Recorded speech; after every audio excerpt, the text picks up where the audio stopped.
Kenapa kita tadabburi Quran? Supaya pesan-pesan Allah sampai ke hati. Nata'allamnal iman qabla an nata'allamal Quran. Kami belajar iman sebelum Quran.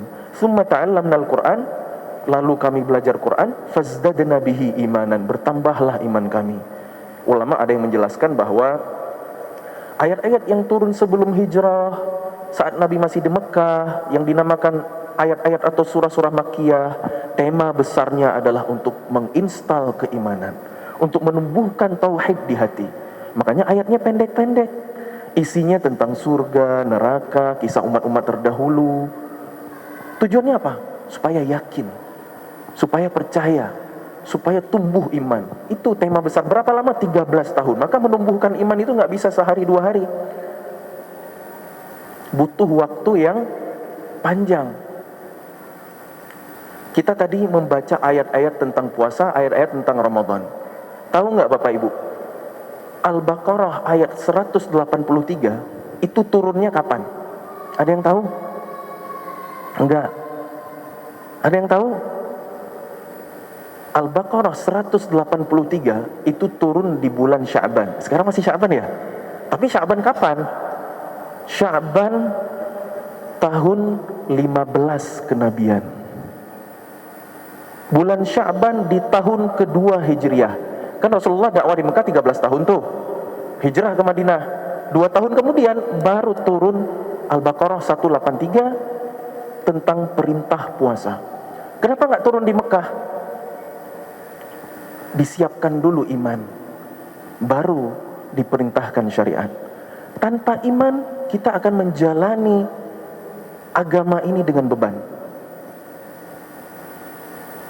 Catat baik-baik ya, tanpa iman agama akan terasa seperti beban. Dengan iman kita akan bahagia menjalankan syariat ini. Kenapa kita malas sholat? Iman lagi ngedrop, atau istilahnya futur, benar nggak? Kalau iman lagi naik, kita pasti semangat dong beramal soleh, ya nggak? Untuk Allah perintahkan puasa, Allah kondisikan dulu hati para sahabat Nabi 15 tahun lamanya dengan ayat-ayat Makkiyah, dengan gambaran surga neraka, basyiran wa nadhiran, kabar gembira, peringatan, supaya siap nanti saat turun perintah tentang puasa, udah siap. Dan Allah itu nggak ingin syariat ini dianggap sebagai sesuatu yang menyulitkan, sesuatu yang beban, sesuatu yang memberatkan. Allah nggak pengen seperti itu. Makanya mari kita renungi firman Allah Al-Baqarah 183. Ya ayyuhalladzina amanu, wahai orang-orang yang beriman, diwajibkan atas kalian berpuasa sebagaimana telah diwajibkan atas orang-orang sebelum kalian agar kalian bertakwa. Gitu terjemahnya kurang lebih ya. 183 Al-Baqarah. Benar Bu? Ya ayyuhalladzina amanu, wahai orang-orang yang beriman. Ya itu harfun nida, itu panggilan. Kalau ya ayyuhalladzina amanu itu panggilan sayang. Karena ada panggilan yang khusus banget di Quran, spesifik, langsung nama. Ya Zakaria, ya Yahya khudhil kitaba biquwwah, ya Maryam qunuti li rabbiki wasjudi warka'i ma'ar raki'in. Spesifik banget ya. Kita nggak diajak, tapi hikmah pelajarannya dapat untuk kita. Tapi yang dipanggil bukan kita itu. Kadang panggilannya umum banget, ya ayuhan nas. Banyak ayat yang dibuka dengan ayat ayuhan nas, banyak. Ada ya ayyuhalladzina kafaru, itu panggilan hina.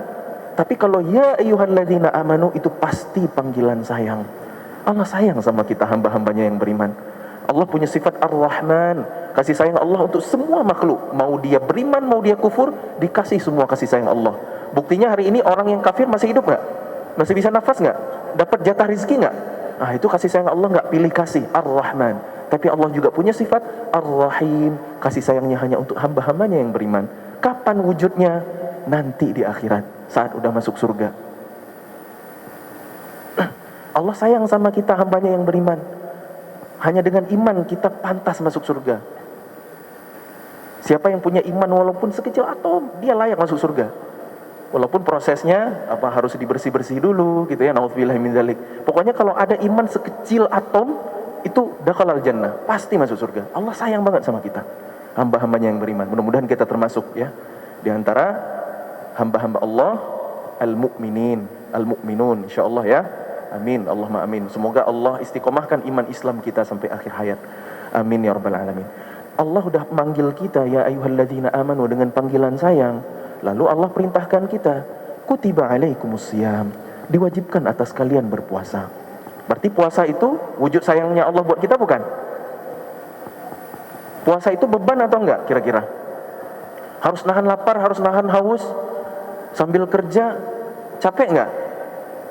Pasti capek ya, sekilas pasti capek. Tapi Allah nggak pengen itu kita anggap sebagai beban.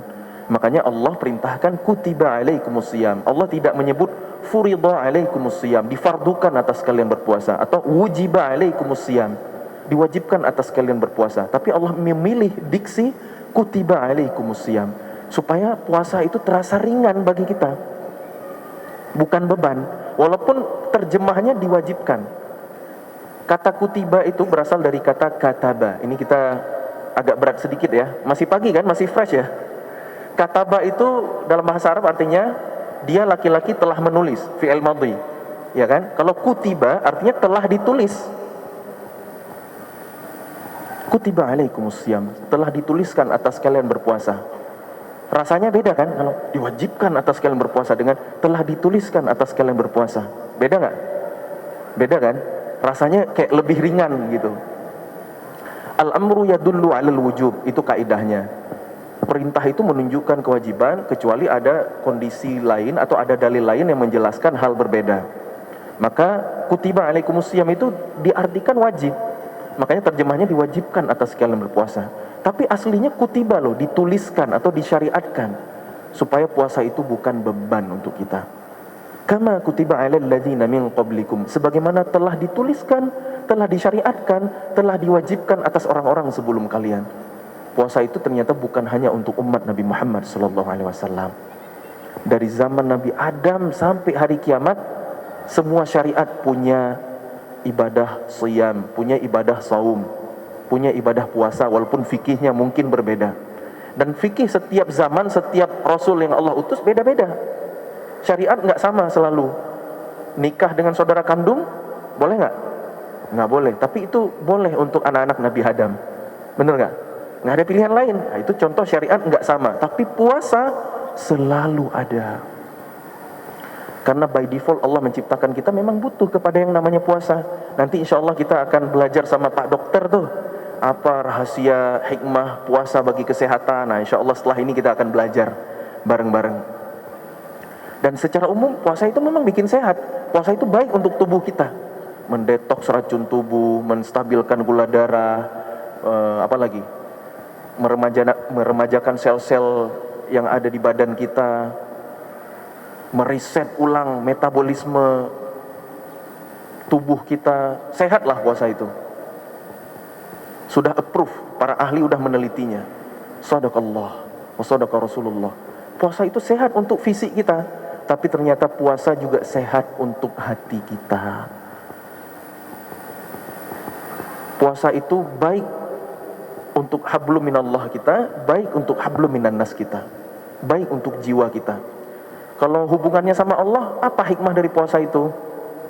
Ketika kita berpuasa, yang halal boleh diminum, boleh dimakan, tapi sementara waktu nggak boleh. Apalagi yang haram. Begitulah cara Allah melatih kita. Dan puasa itu ibadah yang sangat spesial. Kenapa? Karena rahasianya. Orang kalau pura-pura puasa nggak ada yang tahu kan. Makanya Allah bilang dalam hadis qudsi, as-siyamu li wa ana ajzi bih.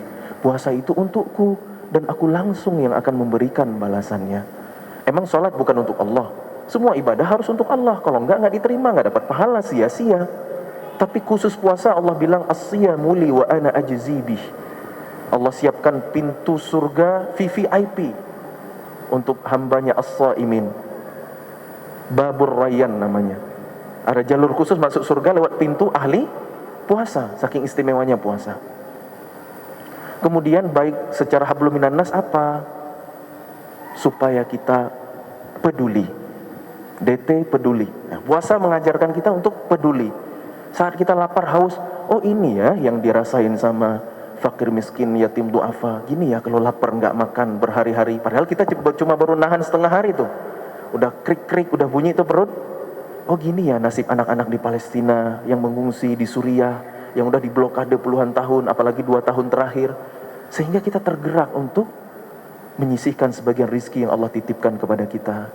Itu yang Allah ingin latih dari kita lewat ibadah puasa Ramadan, supaya muncul solidaritas, kepekaan sosial, mau berbagi, mau memberi, ringan tangan, menolong sesama. Itu salah satu esensi dari puasa. Dan puncaknya adalah la'allakum tattaqun, agar kalian bertakwa. Puasa adalah ibadah yang paling mudah mengantarkan kita ke derajat tertinggi, takwa. Inna akramakum indallahi atqakum. Siapa yang paling mulia di antara kita? Belum tentu saya yang berbicara, boleh jadi jamaah yang mendengarkan. Karena kata Allah, sesungguhnya yang paling mulia di antara kalian di sisi Allah ialah yang paling bertakwa. Takwa itu takut kepada Allah, hati-hati. Seperti berjalan di jalanan yang penuh dengan duri, kita akan sangat berhati-hati dalam melangkahkan kaki. Ketika kita menjalani hidup ini, apapun ancaman duri-duri kemaksiatan berusaha untuk kita hindari. Itulah takwa. Takwa menjalankan perintah Allah, menjauhi larangannya dengan penuh kesadaran, menghadirkan hati. Bukan sekedar taat perintah, jauhi larangan. Itu robot pun bisa. Anak kecil kalau dipaksa sholat dia. Ngaji, baca Quran dia. Tapi itu dia dari hati atau enggak? Atau karena disuruh orang tua doang? Kalau enggak disuruh orang tua dia enggak ngerjain gitu. Makanya harus dari hati. Makanya perintahnya kepada hamba Allah yang beriman, supaya bukan beban, bukan paksaan, sehingga sampailah ke level takwa. Menghadirkan hati, melibatkan hati. Jadi bukan hanya formalitas imsak, azan subuh berhenti makan, berhenti minum, azan maghrib iftar, bukan sekedar rutinitas itu, tapi ada esensi di sana. Kita menghadirkan hati, menghadirkan rasa, dan iman itu memang di sini tempatnya. At-taqwa hahuna. Puasa adalah ibadah yang paling mudah mengantarkan kita ke derajat yang tinggi. Jamaah semuanya, yang mudah-mudahan kita semuanya diridhai oleh Allah Subhanahu wa taala. Sekali lagi, Allah enggak ingin ibadah puasa Ramadan itu kita anggap sebagai beban. Sampai-sampai lanjutan ayatnya, ayyaman ma'dudat. Ramadan itu hari-hari yang terbatas, hari-hari yang terbilang, hari-hari yang limited.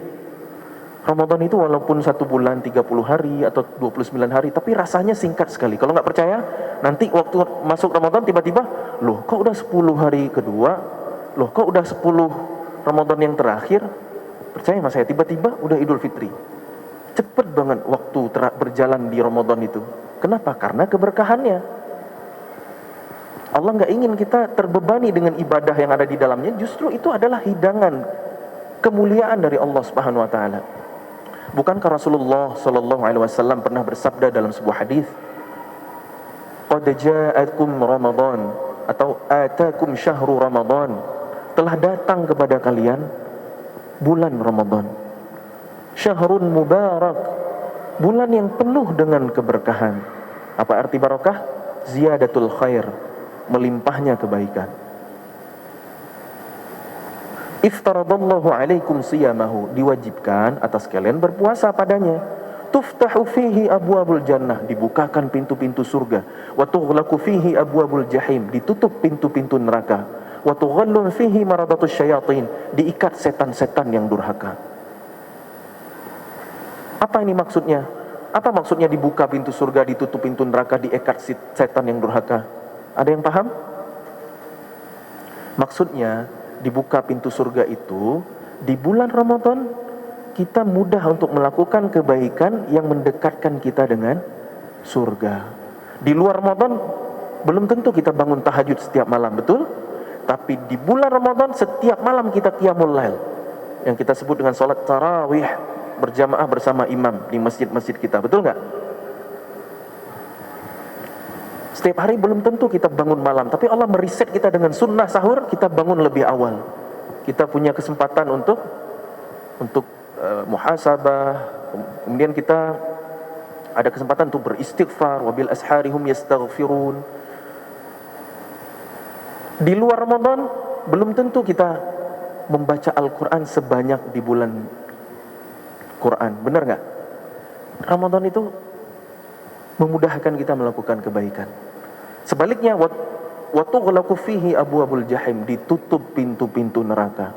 Maksudnya, selama Ramadan nanti kita akan terhalang untuk melakukan kemaksiatan sehingga jarak kita dari neraka semakin jauh. Itu maksud ditutup pintu neraka. Wa tughallu fihi maradatus syayatin, diikat setan-setan yang durhaka. Nah, kalau ini apa nih maksudnya? Kok di bulan Ramadan masih ada yang kelakuannya kayak setan? Masih ada orang bikin dosa, masih ada orang berbuat maksiat, kok bisa? Kan setan lagi diikat. Nah, kenapa coba? Ayo, kenapa? Kenapa kira-kira? Kok udah bulan Ramadan masih ada aja orang yang maksiat? Kenapa, Bu? Kenapa, Pak? Nah, Ramadan itu saatnya kita muhasabah, introspeksi diri. Kalau dengan datangnya Ramadan kita nggak berubah jadi baik, jangan salah-salahin setan. Berarti kita sendirilah setannya. Nah, itu Bu ya. Karena jiwa manusia itu ada kecenderungan untuk ke jalan takwa atau ke jalan fujur. فَأَلْهَمَهَا فُجُورَهَا وَتَقْوَاهَا. Itulah aslinya kita gitu. Kita aslinya baik atau enggak sih? Lihat nanti bulan Ramadan. Kalau tambah baik, mudah-mudahan kita beneran baik. Karena kalau ngaku baik, itu enggak baik. Merasa soleh, itu salah, betul enggak? Jadi di Ramadan nanti jangan salah-salahin setan. Nah, itu bisikan setan hari ini mungkin masih bertahan di dalam diri kita gitu. Dia nggak bisikin lagi nanti, tapi ya begitulah. Allahu a'lam. Fihi lailatun khairum min alfi syahr, kata Nabi. Di dalamnya terdapat satu malam yang lebih baik dari 1000 bulan. Apa itu? Lailatul Qadar. Umur kita rata-rata berapa? A'maru ummati ma baina 60 wa 70, kata Nabi. Umur umatku hanya kisaran 60 sampai 70 tahun, sedikit melebihi itu. Jadi udah bisa siap-siap, Bu ya. Nggak ada yang tahu, Bu. Bisa jadi jamaah duluan saya belakangan, atau dibalik saya belakangan jamaah duluan, nggak ada yang tahu gitu.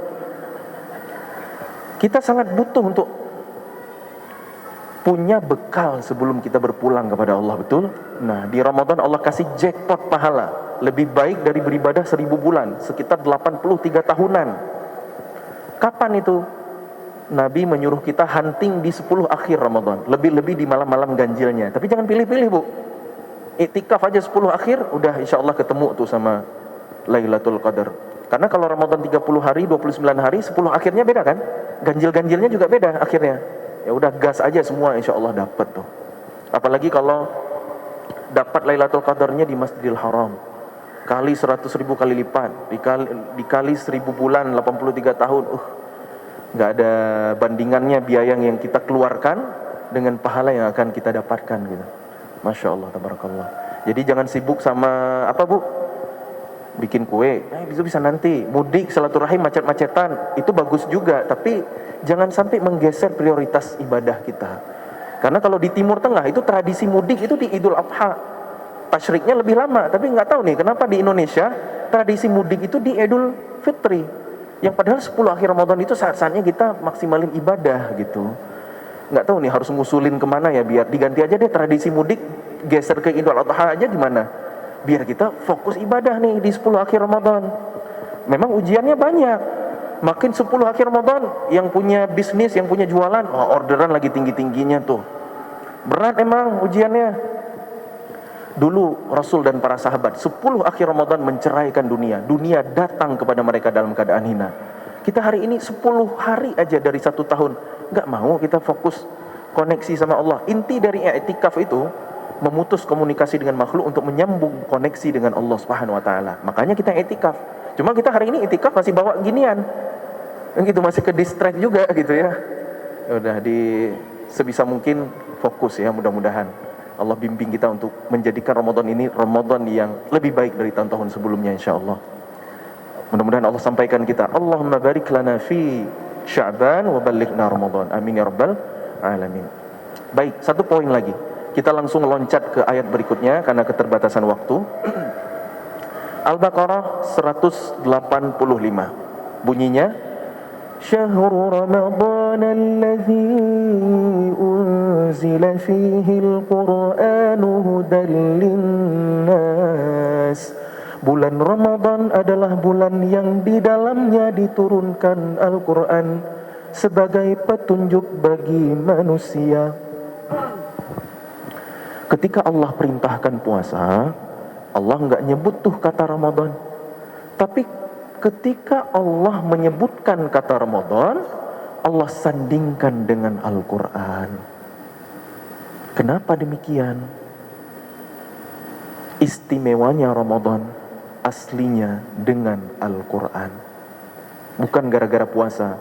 Syariat puasa itu memang diwajibkan di bulan Ramadan, betul. Tapi aslinya istimewanya Ramadan gara-gara di dalamnya diturunkan Quran. Berarti ibadah yang luar biasa selama di Ramadan nanti adalah berinteraksi dengan Al-Quran. Quran dan Ramadan itu tidak bisa dipisahkan. Dulu Imam Malik rahimahullahu ta'ala, ketika Ramadan datang, beliau berpesan kepada para murid-muridnya, wahai murid-muridku, pulanglah kalian ke rumah-rumah kalian untuk membersamai Al-Quran. Itu pesan Imam Malik ketika Ramadan datang. Imam Asy-Syafi'i rahimahullah mengkhatamkan Al-Quran 60 kali selama Ramadan. Mungkin gak itu?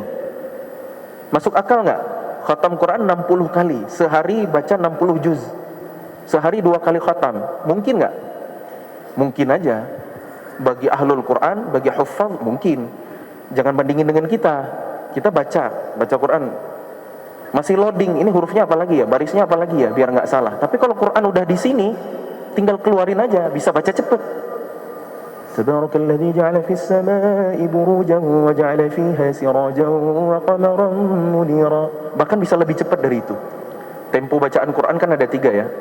Ada hadr, super cepat, ada tadwir, sedang, ada tahqiq, pelan-pelan. Nah itu beda-beda tujuannya. Kalau tahqiq untuk melatih tajwid, kalau tadwir itu sedang, bacaan imam memimpin sholat. Kalau hadr itu bacaan hafiz Quran ketika murajaah. Jadi mungkin orang yang hafal Quran baca cepat itu mungkin. Istimewanya Ramadan dengan Al-Quran. Maka gimana target Ramadan kita dengan Quran? Memperbanyak khataman itu bagus, sangat dianjurkan.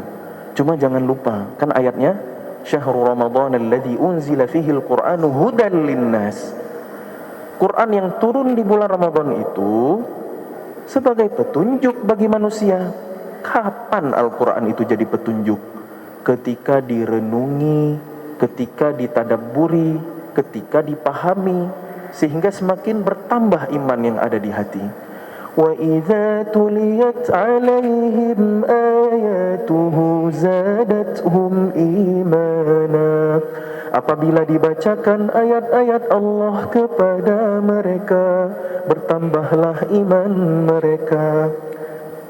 Kenapa para sahabat Nabi setiap kali mendengarkan Al-Quran makin takut sama Allah, makin yakin kepadanya, makin bertambah iman mereka? Kenapa? Wa idza tuliyat, bukan wa idza quri'at. Apa bedanya qara'a dengan tala? Apa bedanya qira'ah dengan tilawah? Qira'ah baca doang, dengar doang. Tilawah baca tapi pesannya sampai ke hati. Qira'ah plus tadabbur, nah itulah tilawah. Allahu a'lam. Jadi agar bacaan atau lantunan Al-Quran itu sampai ke hati, tadabburi, renungi, baru menjadi petunjuk dalam hidup ini. Untuk itulah Quran Allah turunkan. Kitabun anzalnahu ilaika mubarakun liyadabbaru ayatih.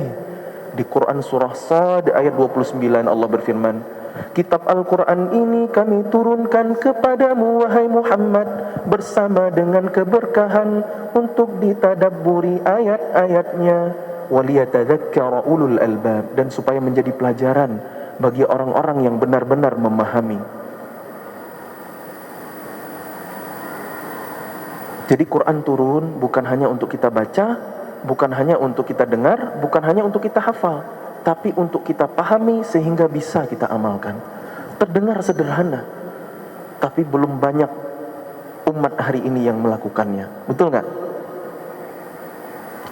Problem kita hari ini masih, aduh saya bisa baca Quran apa enggak? Saya fasih atau enggak? Masih di level itu, karena Indonesia ini menurut data 2/3 umat Islamnya nggak bisa ngaji, nggak bisa baca Quran, miris memang. Lalu gimana mentadabburi, gimana mengamalkan? Makin sedikit, makin sedikit, makin sedikit. Nggak ada kata terlambat, baca aja itu berpahala. Satu huruf alfu hasanah, apalagi di Ramadan, betul berlipat-lipat pahalanya. Orang yang masih terbata-bata, ajron, falahu ajron, double pahalanya, pahala belajar, pahala membaca, betul. Tapi jangan lupa, belum sempurna kebaikan Al-Quran sampai kita memahami maknanya. Karena Quran itu kalamullah, Allah ajak ngobrol kita. Masa kita nggak mau ngerti Allah maunya apa dari kita? Nggak mau kita renungi, nggak mau kita tadabburi? Kapan Quran itu jadi petunjuk kalau begitu? Maka pesan saya, cobalah Ramadan kali ini cara kita berinteraksi dengan Al-Quran berbeda.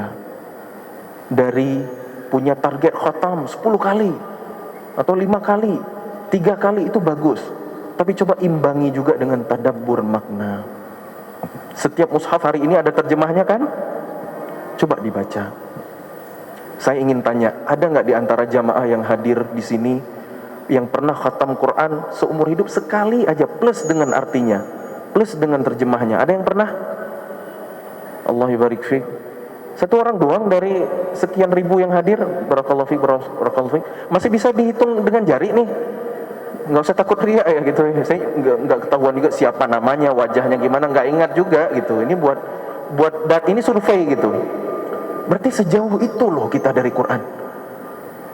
Yakin gak sih Quran itu solusi untuk semua permasalahan hidup kita? Yakin gak? Terus kenapa gak dikepoin?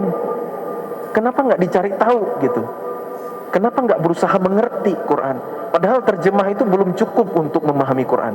Kita perlu belajar bahasa Arab, ilmu nahwu sharaf, ilmu balaghah. Kita harus mendalami ilmu tafsir, karena Quran itu mukjizat.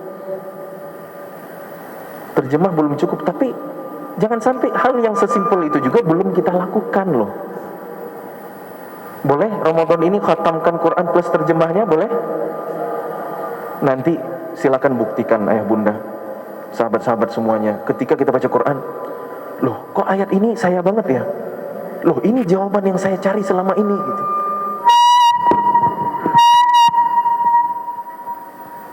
Ini sepertinya disuruh udahan ya. Kode dari alam. Oke, saya ada waktu maksimal 15 menit lagi secara random. Kita maksimalkan ya.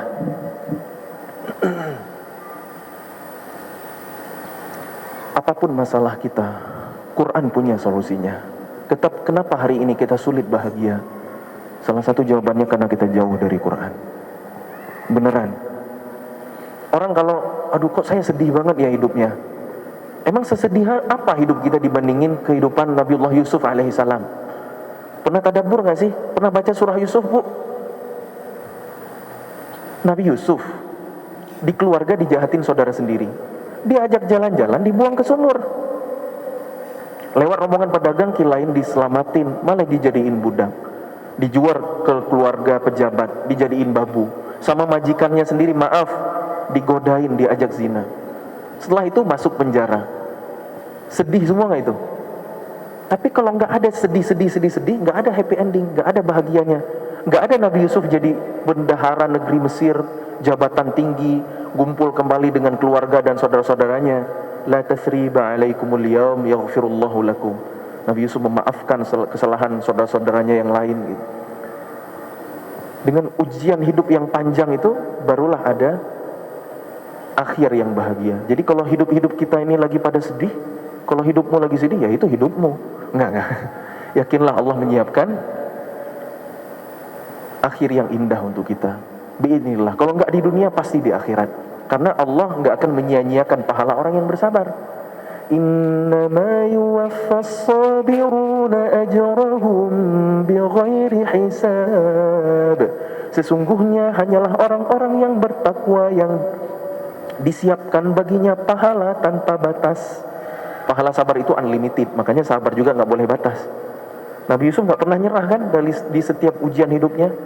Fasabarun jamil, bersabarlah dengan sabar yang indah. Itu salah satu potongan ayat yang indah banget di surah Yusuf. Sabar. Makanya kalau kita punya ujian hidup, coba baca Quran. Kalau kita lagi sedih, kata ulama, lalu kita mentadaburi surah Yusuf, sedih kita akan hilang. Karena kata Yusuf itu berasal dari kata asif. Asif itu artinya sedih. Sedih, akhirnya bahagia. Oh, rupanya ujian hidup kita nggak ada apa-apanya gitu. Kalau lagi sedih juga, la tahzan innallaha ma'ana. Jangan sedih, sesungguhnya Allah bersama kita. Kenapa kita sedih? Karena kita merasa sendiri. Orang kalau sedih, kalau ditemenin, ada yang hibur, lebih kuat kan jiwanya. Coba kalau kita yakin bahwa Allah membersamai kita, kita nggak pernah sendiri. Innallaha ma'ana, itu kan kalimat Rasulullah kepada Sayyidina Abu Bakar radhiyallahu anhu ketika hijrah. Itu Allah rekam, Allah abadikan menjadi sebuah ayat di surah At-Taubah, la tahzan innallaha ma'ana. Apalagi masalah kita? Apalagi masalah kita? Kita pengen ini, takdir Allah itu. Ekspektasi nggak sesuai realita. Biasanya anak-anak muda sering kecewa. Nah, ada sebuah ayat yang sebenarnya konteksnya tentang peperangan, tapi karena Quran itu mukjizat, akan menjadi solusi untuk semua permasalahan hidup kita. Kita pengen A, Allah kasih B. Pengen nikah sama dia, dianya nikah sama yang lain misalnya. Pengen dapat anak laki-laki, Allah hadirkan anak perempuan. Pasti itu yang terbaik buat kita, karena kita nggak tahu.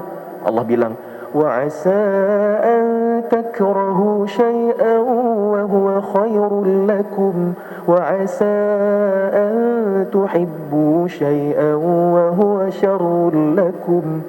Al-Baqarah 214. Boleh jadi kamu membenci sesuatu padahal itu baik bagimu. Boleh jadi kamu suka sesuatu padahal itu buruk bagimu. Wallahu ya'lamu wa antum la ta'lamun. Allah Maha tahu sedangkan kalian enggak tahu. Jadi jangan sok tahu. Yang terakhir itu enggak ada di ayat ya. Itu tadabbur, itu kesimpulannya. Apapun masalah kita, Quran punya solusinya. Aduh, lagi galau, lagi sedih, stres, frustasi, overthinking, insecure, insomnia, dan seterusnya. Ala bidzikrillahi taqma'innul qulub. Hanya dengan mengingat Allah hati menjadi tenang. Mungkin zikir kita yang kurang, hati kita disconnect sama Allah. Istighfar kita jarang, padahal dosa kita sekudang. Tobat kadang-kadang.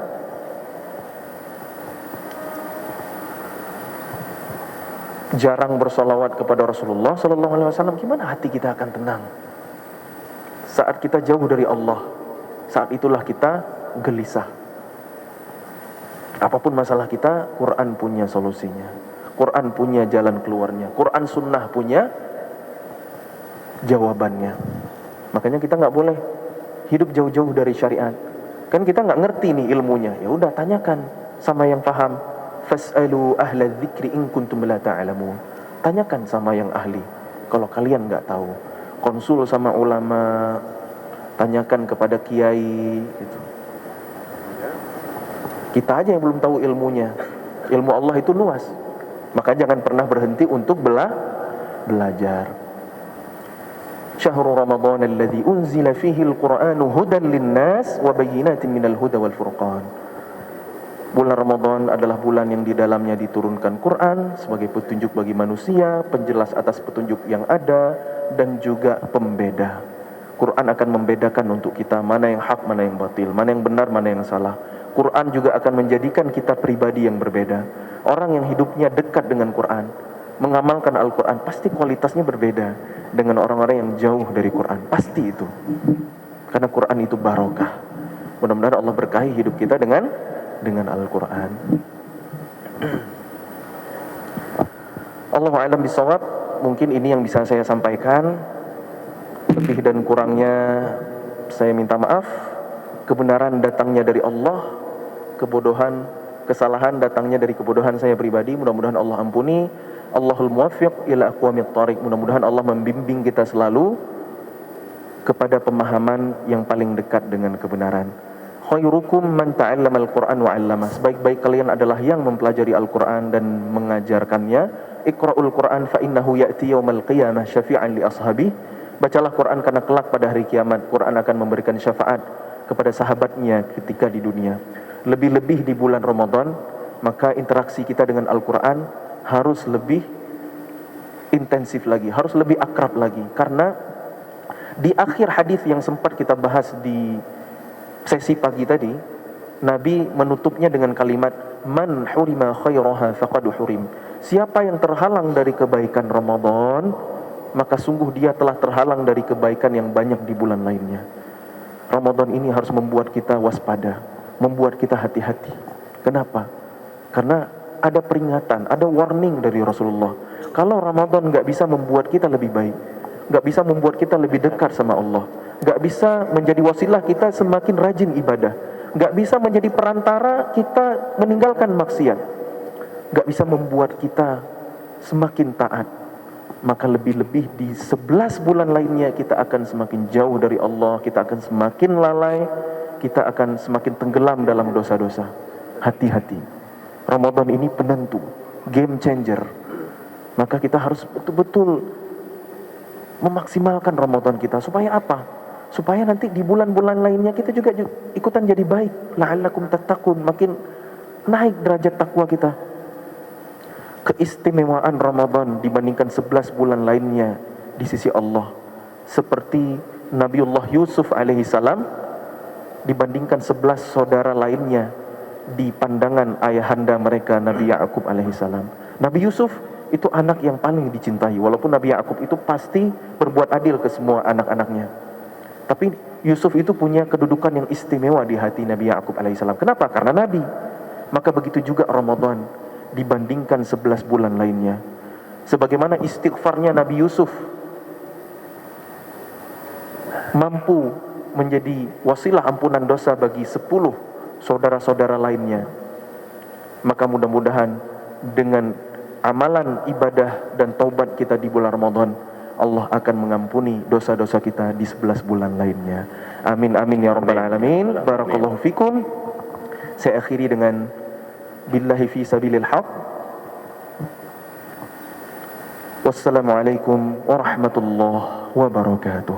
Assalamualaikum. Bersama Saling Sapa TV.